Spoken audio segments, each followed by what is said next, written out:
Welcome to Suman IT TV. Tech world లో జరిగే latest updates ను ఎప్పటికప్పుడు మీకు అందిస్తున్నాం కదా. అలాంటి మరో ఇంట్రెస్టింగ్ టాపిక్ తో మళ్ళీ మీ ముందుకు వచ్చేసా. అదేంటో చూసే ముందు మా ఛానల్ ను సబ్స్క్రైబ్ చేసుకోవడం మర్చిపోకండి. తెలంగాణలో ఇంజనీరింగ్ రెండో దశ కౌన్సిలింగ్ ప్రక్రియ ముగిసింది. వెబ్ ఆప్షన్స్ ఇచ్చిన స్టూడెంట్స్ కు ర్యాంకుల ఆధారంగా సీట్ల అలాట్మెంట్ పూర్తయింది. వాటి వివరాలను Telangana state council of higher education అధికారులు వెబ్సైట్ లో అందుబాటులో ఉంచారు.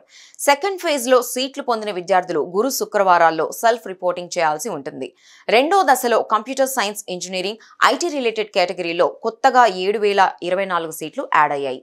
దీంతో సిఎస్ఈ సంబంధిత విభాగాల్లో మొత్తం సీట్ల సంఖ్య 60,952కు చేరింది. ఇక తెలంగాణ వ్యాప్తంగా దాదాపు 175 ఇంజనీరింగ్ కాలేజీలు ఉన్నాయి. అందులో అన్ని బ్రాంచీల్లో కలిపి రెండు దశల కౌన్సిలింగ్ ద్వారా 94% సీట్లు భర్తీ చేశారు.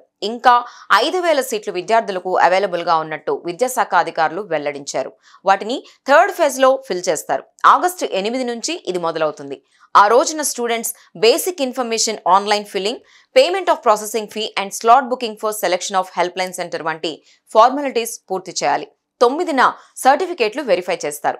10 నుంచి 16వ తేదీ వరకు options, freezing, tuition fee payment వంటి ప్రాసెస్ ఉంటుంది. ఆగస్టు 17 నుంచి క్లాసులు మొదలయ్యే అవకాశం ఉంది.